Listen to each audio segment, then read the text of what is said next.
Chapter 7. Organized Planning. The Crystallization of Desire into Action. The sixth step toward riches. You have learned that everything man creates or acquires begins in the form of desire.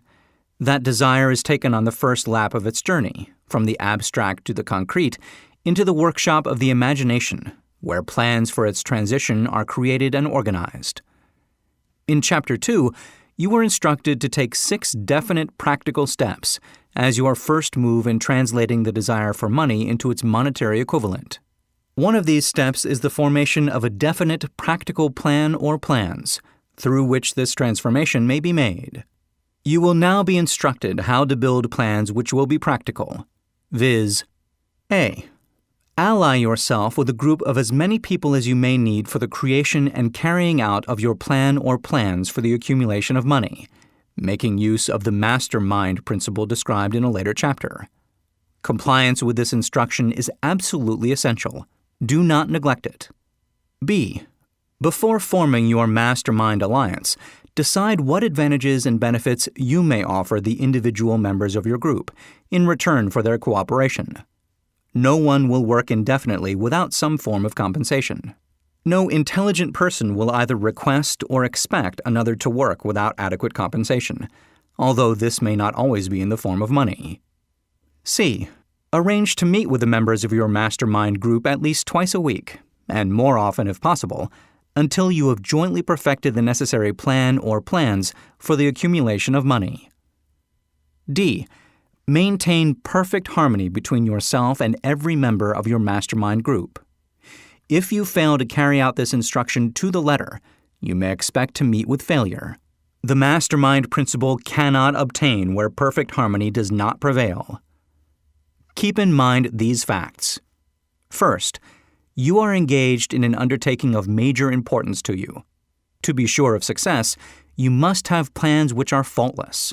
Second, you must have the advantage of the experience, education, native ability, and imagination of other minds. This is in harmony with the methods followed by every person who has accumulated a great fortune. No individual has sufficient experience, education, native ability, and knowledge to ensure the accumulation of a great fortune without the cooperation of other people.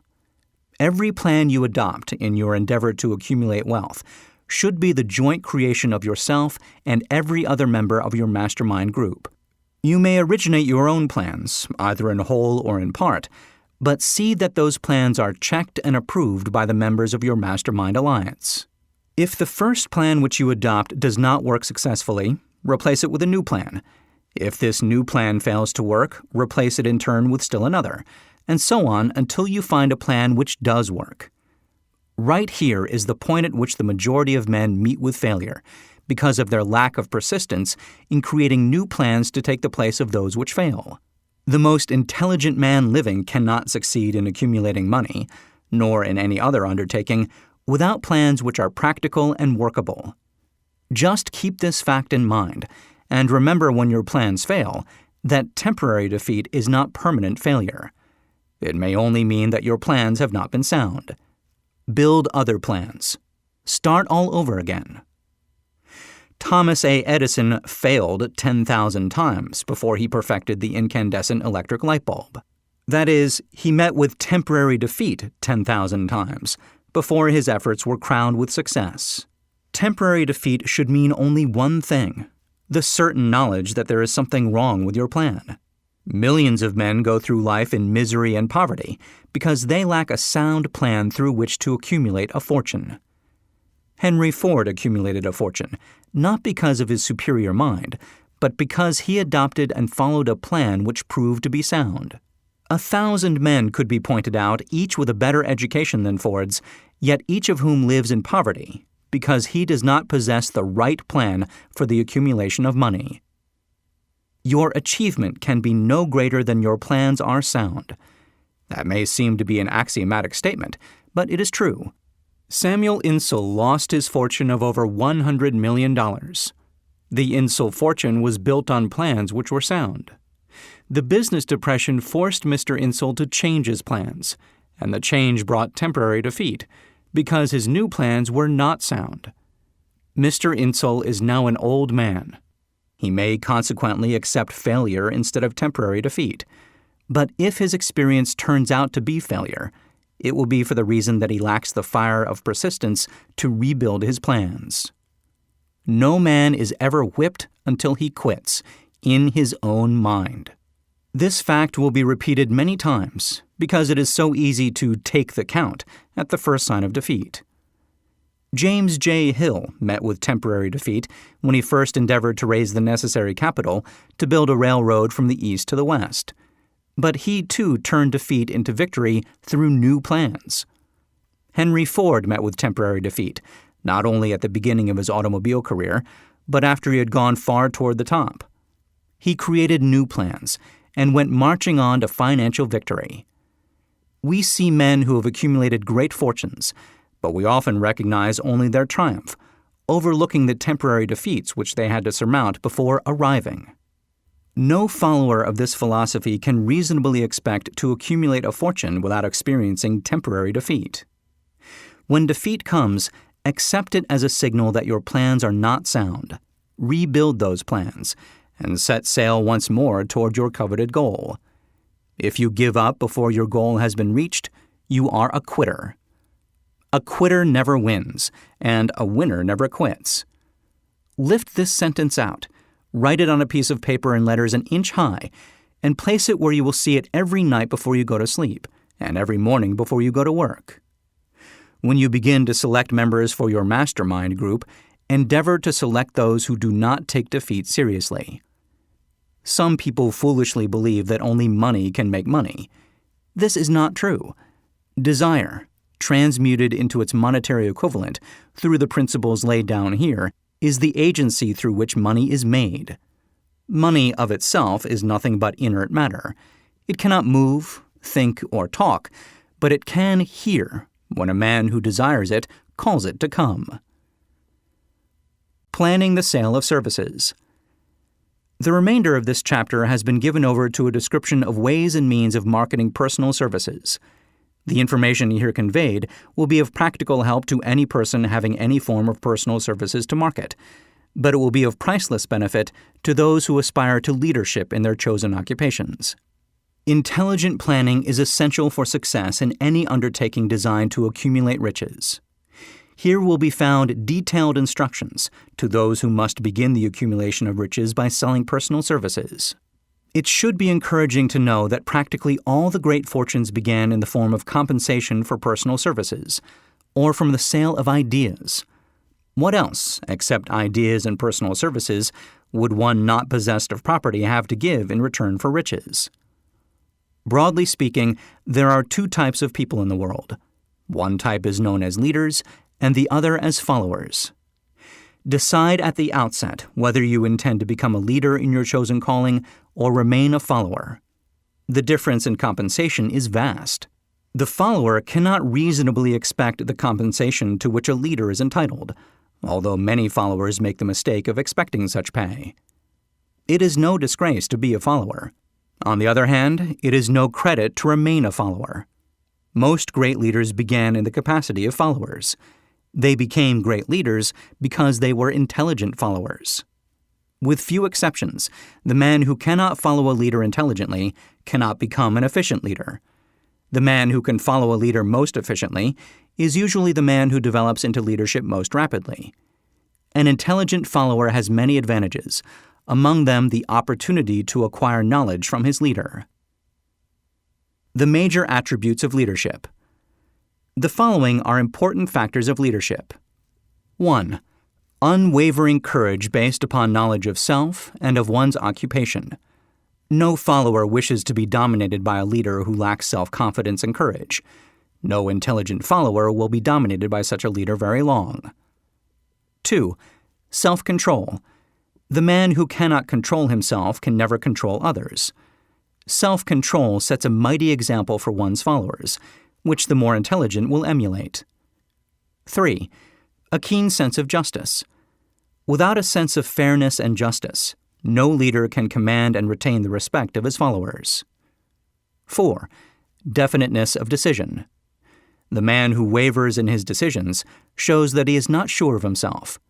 He cannot lead others successfully. 5. Definiteness of plans. The successful leader must plan his work and work his plan. A leader who moves by guesswork, without practical, definite plans, is comparable to a ship without a rudder. Sooner or later, he will land on the rocks. 6. The habit of doing more than paid for. One of the penalties of leadership is the necessity of willingness, upon the part of the leader, to do more than he requires of his followers. 7. A pleasing personality. No slovenly, careless person can become a successful leader. Leadership calls for respect. Followers will not respect a leader who does not grade high on all of the factors of a pleasing personality. 8. Sympathy and understanding. The successful leader must be in sympathy with his followers. Moreover, he must understand them and their problems. 9.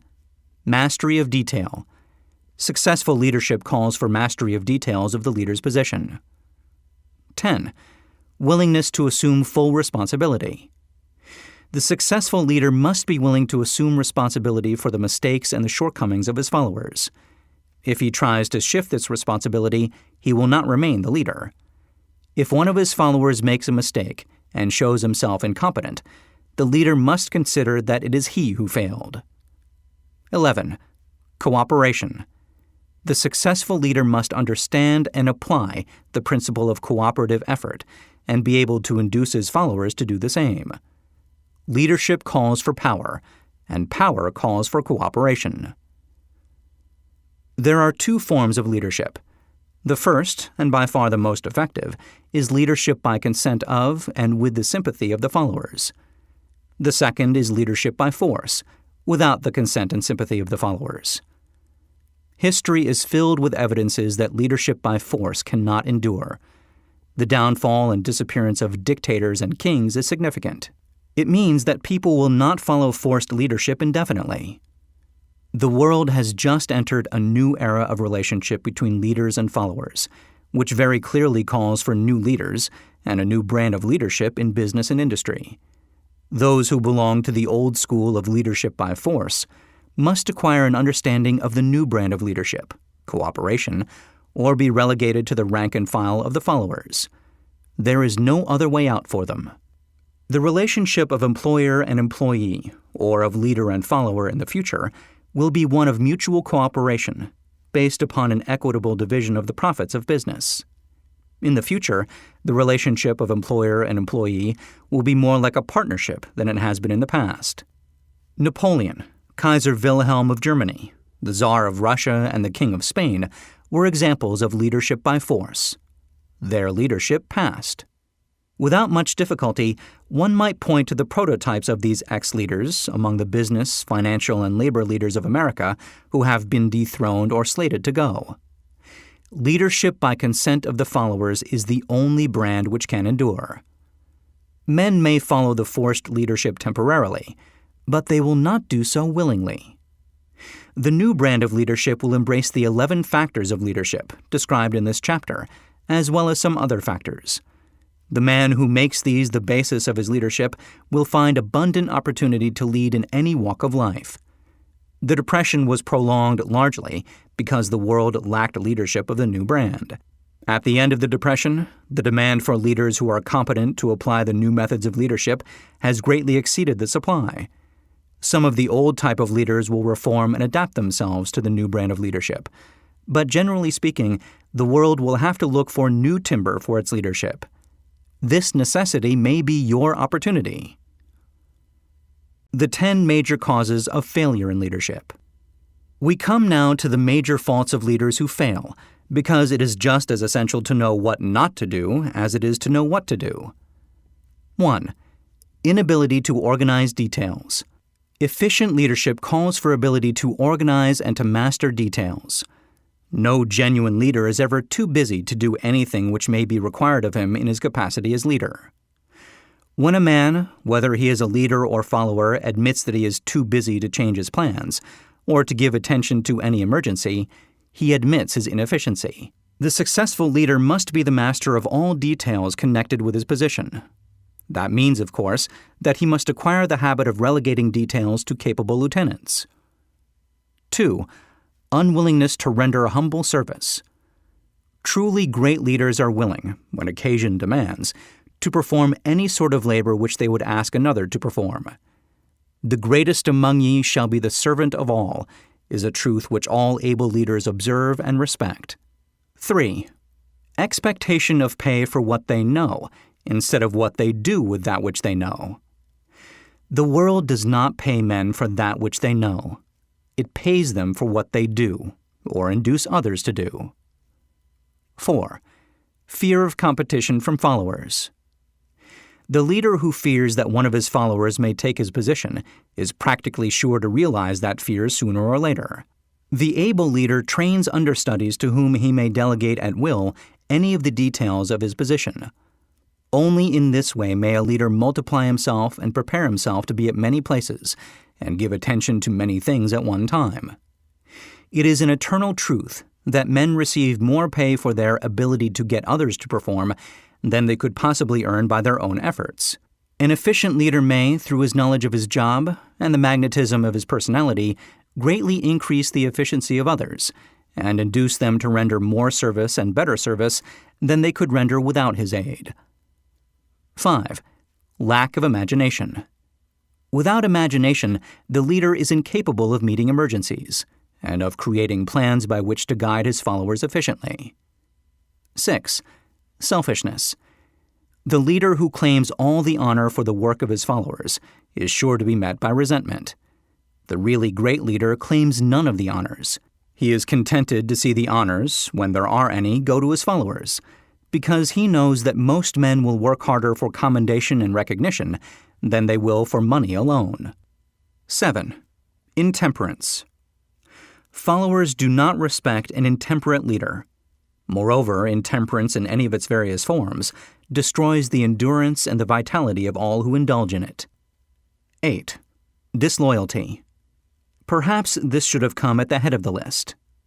The leader who is not loyal to his trust and to his associates, those above him and those below him, cannot long maintain his leadership. Disloyalty marks one as being less than the dust of the earth and brings down on one's head the contempt he deserves.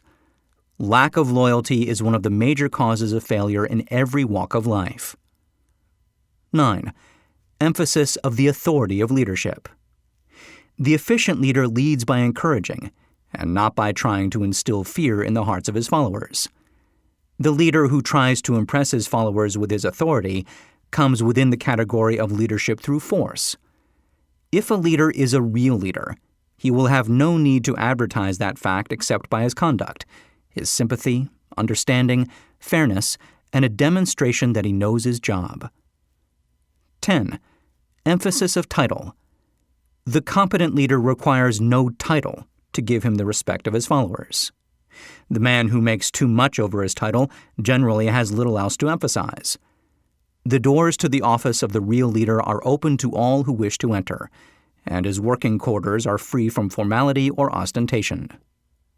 These are among the more common of the causes of failure in leadership. Any one of these faults is sufficient to induce failure. Study the list carefully if you aspire to leadership, and make sure that you are free of these faults.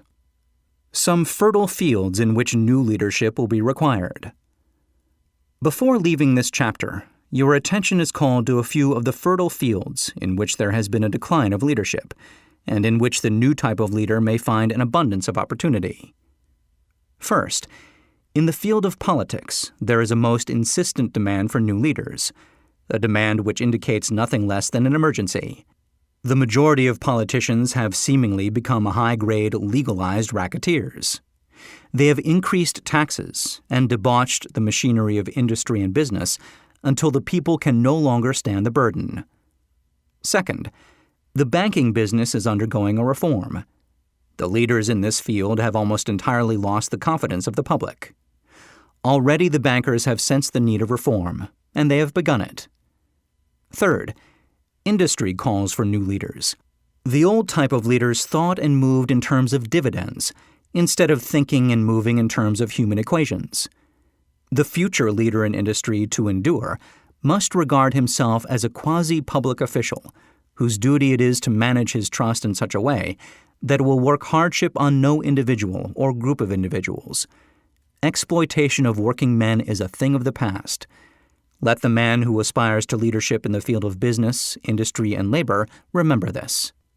Fourth, the religious leader of the future will be forced to give more attention to the temporal needs of his followers in the solution of their economic and personal problems of the present, and less attention to the dead past and the yet unborn future.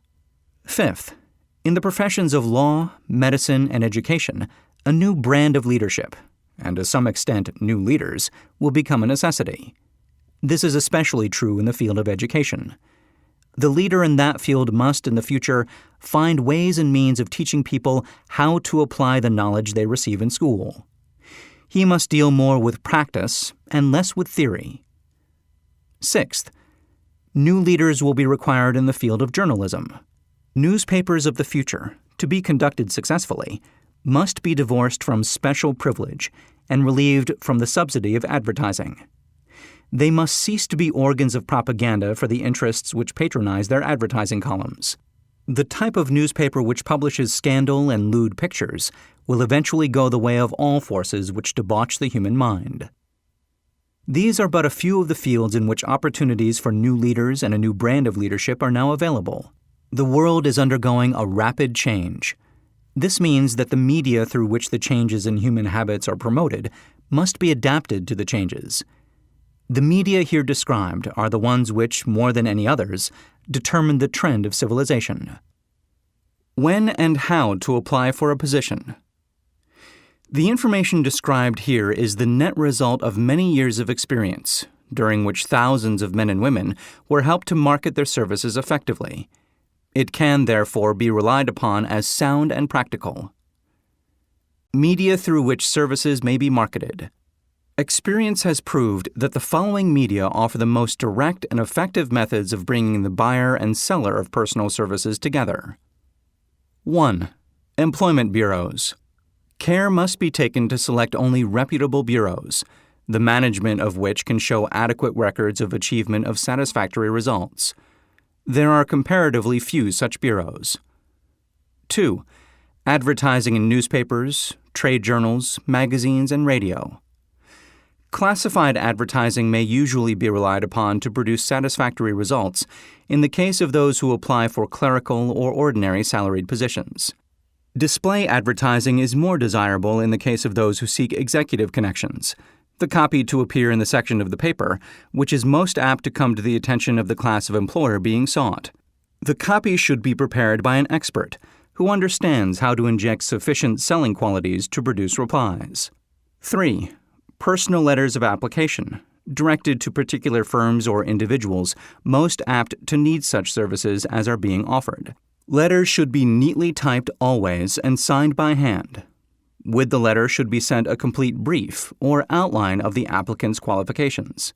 Both the letter of application and the brief of experience or qualifications should be prepared by an expert. See instructions as to information to be supplied. 4. Application through personal acquaintances.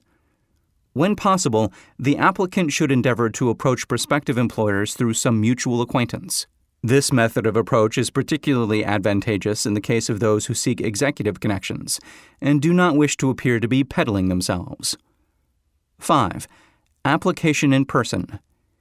In some instances, it may be more effective if the applicant offers personally his services to prospective employers, in which event a complete written statement of qualifications for the position should be presented, for the reason that prospective employers often wish to discuss with associates one's record. Information to be supplied in a written brief. This brief should be prepared as carefully as a lawyer would prepare the brief of a case to be tried in court.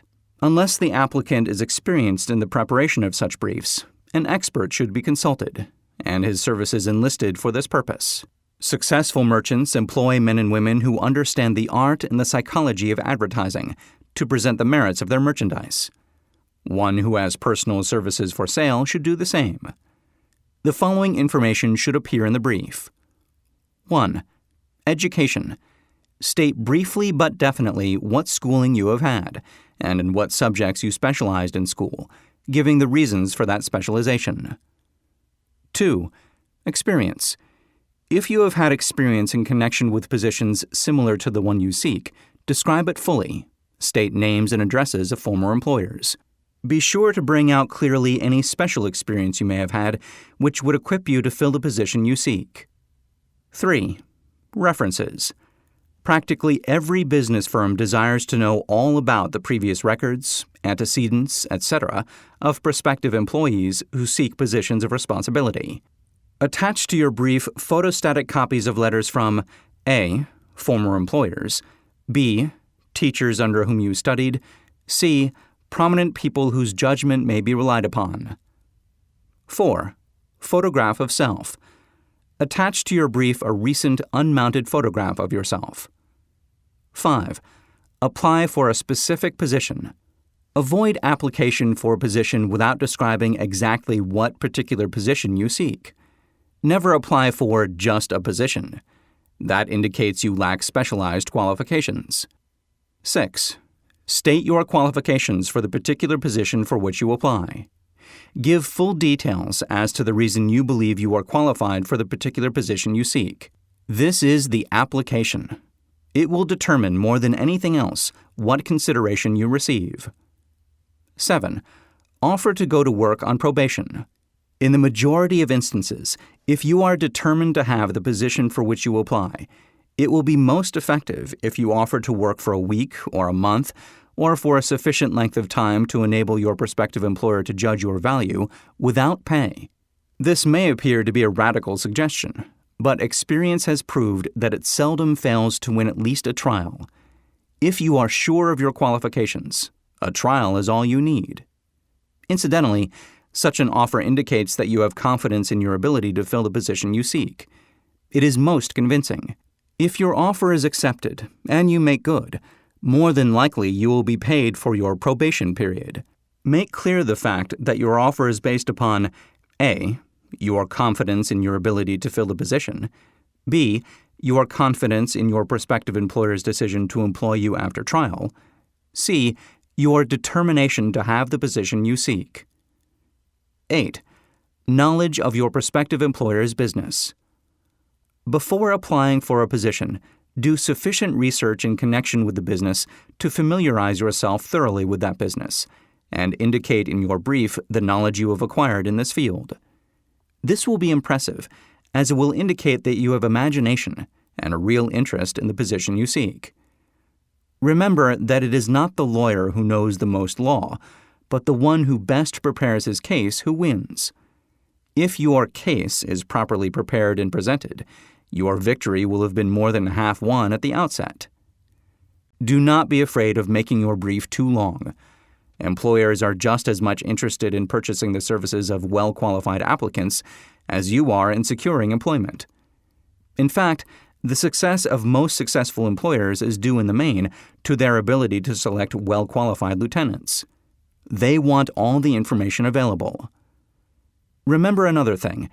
Neatness in the preparation of your brief will indicate that you are a painstaking person.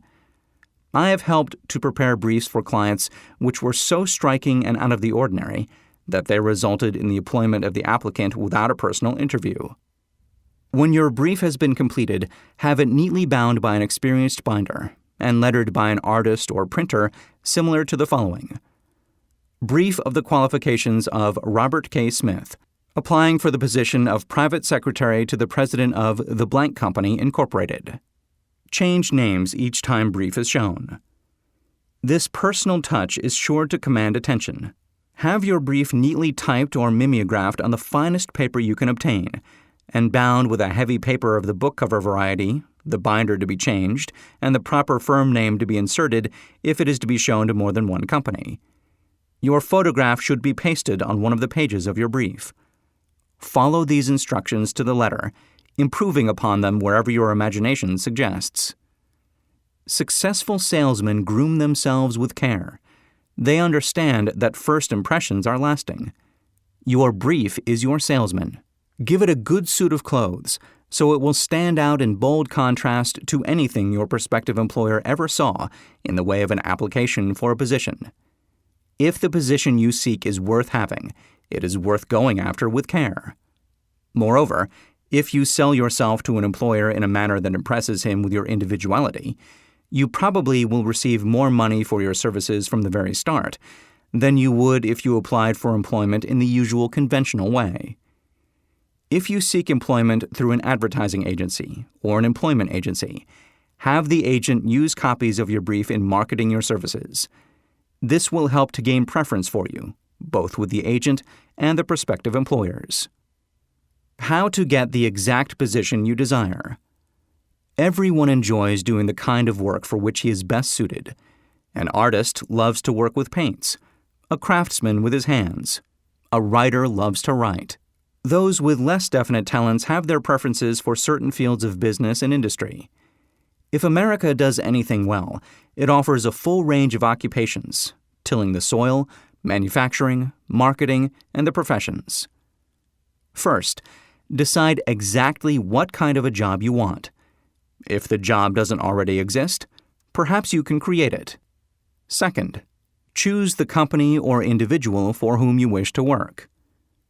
Third, study your prospective employer as to policies, personnel, and chances of advancement. Fourth, by analysis of yourself, your talents, and capabilities, figure what you can offer and plan ways and means of giving advantages, services, developments, ideas that you believe you can successfully deliver. Fifth, forget about a job. Forget whether or not there is an opening. Forget the usual routine of, "Have you got a job for me?" Concentrate on what you can give. Sixth, once you have your plan in mind, arrange with an experienced writer to put it on paper in neat form and in full detail. Seventh, present it to the proper person with authority, and he will do the rest. Every company is looking for men who can give something of value, whether it be ideas, services, or connections. Every company has room for the man who has a definite plan of action, which is to the advantage of that company. This line of procedure may take a few days or weeks of extra time, but the difference in income, in advancement, and in gaining recognition will save years of hard work at small pay. It has many advantages, the main one being that it will often save from 1 to 5 years of time in reaching a chosen goal. Every person who starts or gets in halfway up the ladder does so by deliberate and careful planning, excepting, of course, the boss's son. The new way of marketing services. Jobs are now partnerships. Men and women who market their services to best advantage in the future must recognize the stupendous change which has taken place in connection with the relationship between employer and employee. In the future, the golden rule, and not the rule of gold, will be the dominating factor in the marketing of merchandise as well as personal services. The future relationship between employers and their employees will be more in the nature of a partnership, consisting of A, the employer, B, the employee, C, the public they serve. This new way of marketing personal services is called new for many reasons. First, both the employer and the employee of the future will be considered as fellow employees, whose business it will be to serve the public efficiently. In times past, employers and employees have bartered among themselves, driving the best bargains they could with one another, not considering that in the final analysis they were in reality bargaining at the expense of the third party, the public they served. The Depression served as a mighty protest from an injured public, whose rights had been trampled upon in every direction by those who were clamoring for individual advantages and profits. When the debris of the Depression shall have been cleared away, and business shall have been once again restored to balance, both employers and employees will recognize that they are no longer privileged to drive bargains at the expense of those whom they serve. The real employer of the future will be the public. This should be kept uppermost in mind by every person seeking to market personal services effectively. Nearly every railroad in America is in financial difficulty.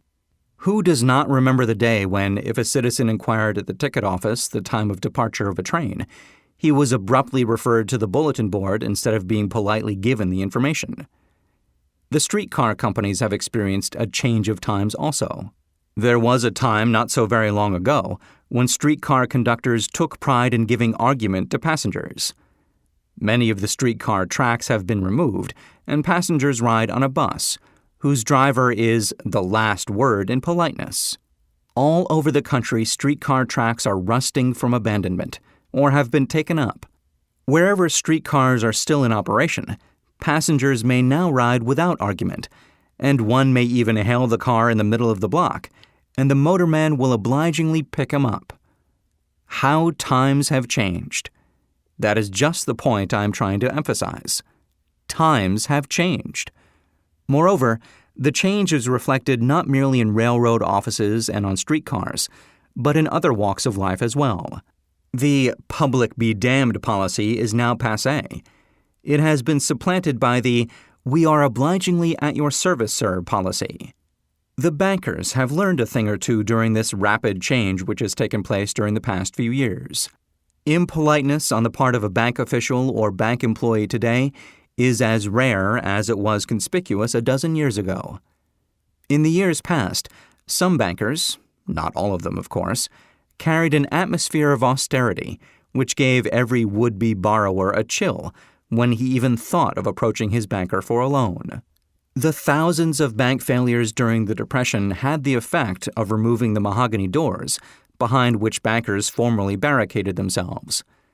They now sit at desks in the open, where they may be seen and approached at will by any depositor or by anyone who wishes to see them, and the whole atmosphere of the bank is one of courtesy and understanding.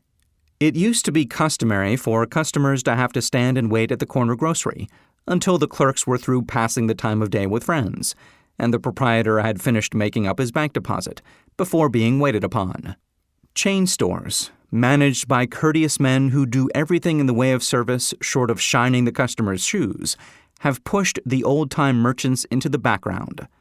Time marches on. Courtesy and service are the watchwords of merchandising today, and apply to the person who is marketing personal services even more directly than to the employer whom he serves, because in the final analysis, both the employer and his employee are employed by the public they serve. If they fail to serve well, they pay by the loss of their privilege of serving. We can all remember the time when the gas meter reader pounded on the door hard enough to break the panels. When the door was opened, he pushed his way in uninvited, with a scowl on his face which plainly said, "What the hell did you keep me waiting for?" All that has undergone a change. The meter man now conducts himself as a gentleman who is delighted to be at your service, sir. Before the gas companies learned that their scowling meter men were accumulating liabilities never to be cleared away, the polite salesman of oil burners came along and did a land office business. During the Depression, I spent several months in the anthracite coal region of Pennsylvania, studying conditions which all but destroyed the coal industry. Among several very significant discoveries was the fact that greed on the part of operators and their employees was the chief cause of the loss of business for the operators and loss of jobs for the miners. Through the pressure of a group of overzealous labor leaders representing the employees and the greed for profits on the part of the operators, the anthracite business suddenly dwindled.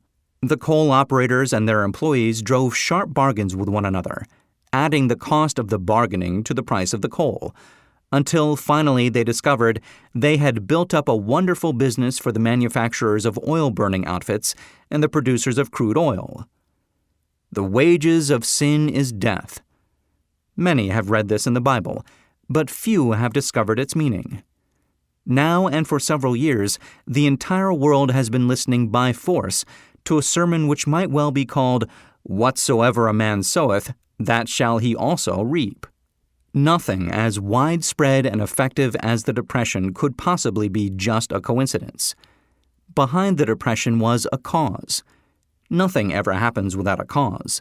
In the main, the cause of the Depression is traceable directly to the worldwide habit of trying to reap without sowing. This should not be mistaken to mean that the Depression represents a crop which the world is being forced to reap without having sown. The trouble is that the world sowed the wrong sort of seed. Any farmer knows he cannot sow the seed of thistles and reap a harvest of grain. Beginning at the outbreak of the World War, the people of the world began to sow the seed of service inadequate in both quality and quantity. Nearly everyone was engaged in the pastime of trying to get without giving. These illustrations are brought to the attention of those who have personal services to market, to show that we are where we are and what we are because of our own conduct. If there is a principle of cause and effect, which controls business, finance, and transportation, this same principle controls individuals and determines their economic status. What is your QQS rating? The causes of success in marketing services effectively and permanently have been clearly described. Unless those causes are studied, analyzed, understood, and applied, no man can market his services effectively and permanently. Every person must be his own salesman of personal services. The quality and the quantity of service rendered, and the spirit in which it is rendered, determine to a large extent the price and the duration of employment. To market personal services effectively, which means a permanent market at a satisfactory price under pleasant conditions, one must adopt and follow the QQS formula, which means that quality plus quantity plus the proper spirit of cooperation equals perfect salesmanship of service. Remember the QQS formula, but do more. Apply it as a habit. Let us analyze the formula to make sure we understand exactly what it means. 1. Quality of service shall be construed to mean the performance of every detail in connection with your position in the most efficient manner possible, with the object of greater efficiency always in mind. 2. Quantity of service shall be understood to mean the habit of rendering all the service of which you are capable, at all times, with the purpose of increasing the amount of service rendered as greater skill is developed through practice and experience. Emphasis is again placed on the word habit. 3. Spirit of service shall be construed to mean the habit of agreeable, harmonious conduct, which will induce cooperation from associates and fellow employees. Adequacy of quality and quantity of service is not sufficient to maintain a permanent market for your services. The conduct, or the spirit in which you deliver service, is a strong determining factor in connection with both the price you receive and the duration of employment. Andrew Carnegie stressed this point more than others in connection with his description of the factors which lead to success in the marketing of personal services. He emphasized again and again the necessity for harmonious conduct. He stressed the fact that he would not retain any man, no matter how great a quantity or how efficient the quality of his work, unless he worked in a spirit of harmony. Mr. Carnegie insisted upon men being agreeable. To prove that he placed a high value upon this quality, he permitted many men who conformed to his standards to become very wealthy. Those who did not conform had to make room for others. The importance of a pleasing personality has been stressed because it is a factor which enables one to render service in the proper spirit. If one has a personality which pleases and renders service in a spirit of harmony, these assets often make up for deficiencies in both the quality and the quantity of service one renders. Nothing, however, can be successfully substituted for pleasing conduct. The capital value of your services. The person whose income is derived entirely from the sale of personal services is no less a merchant than the man who sells commodities, and it might well be added, such a person is subject to exactly the same rules of conduct as the merchant who sells merchandise. This has been emphasized because the majority of people who live by the sale of personal services make the mistake of considering themselves free from the rules of conduct and the responsibilities attached to those who are engaged in marketing commodities. The new way of marketing services has practically forced both employer and employee into partnership alliances, through which both take into consideration the rights of the third party, the public they serve. The day of the go-getter has passed. He has been supplanted by the go-giver. High-pressure methods in business finally blew the lid off. There will never be the need to put the lid back on, because in the future, business will be conducted by methods that will require no pressure. The actual capital value of your brains may be determined by the amount of income you can produce, by marketing your services. A fair estimate of the capital value of your services may be made by multiplying your annual income by 16 2/3, as it is reasonable to estimate that your annual income represents 6% of your capital value. Money rents for 6% per annum. Money is worth no more than brains. It is often worth much less. Competent brains, if effectively marketed, represent a much more desirable form of capital than that which is required to conduct a business dealing in commodities. Because brains are a form of capital which cannot be permanently depreciated through depressions, nor can this form of capital be stolen or spent. Moreover, the money which is essential for the conduct of business is as worthless as a sand dune until it has been mixed with efficient brains.